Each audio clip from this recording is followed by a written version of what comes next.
PDK-ja po vlon pas ndërheqjes së Memli Krasniqit. Është një udhkryq tash kur i duhet me zgjedh kryetarin e ri.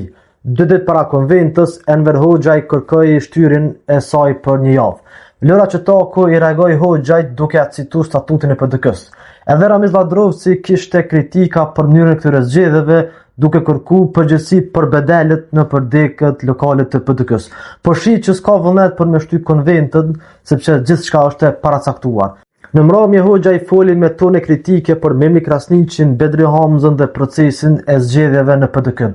E sqaroi citatën në PDK edhe pajtohej me shumë çka që tha Hoxhaj. Ja përmendi Bedriut humbjen Mitrovic.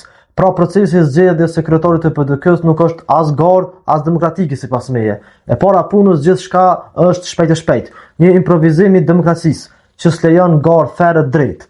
Gjithçka është e paracaktuar, edhe ndërheqja e Memli Krasniqit, edhe kandidimi i Bedri Hamzës. Fati i procesit zgjedhor është i volosur tashmë. Krejt po e dim që Bedriu është i përzgjedhuri për kryetar të PDK-s. Është më shumë një proces skematik i komanduar nga lart e me garë të pabarabartë poshtë. Donse Bedriu shkroi se PDK-s i duhet unitet, mënyra se si po organizojnë këto zgjedhje, gjasat janë që kanë me prodhu gjithçka tjetër përveç unitetit.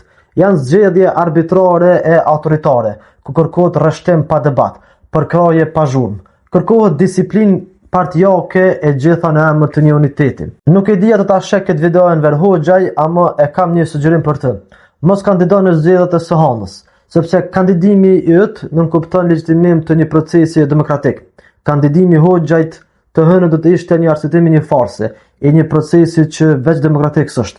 Konventa e së hënës e PDK-s është edhe një mundësi e humbur e PDK-s për të demokratizuar dhe reformuar.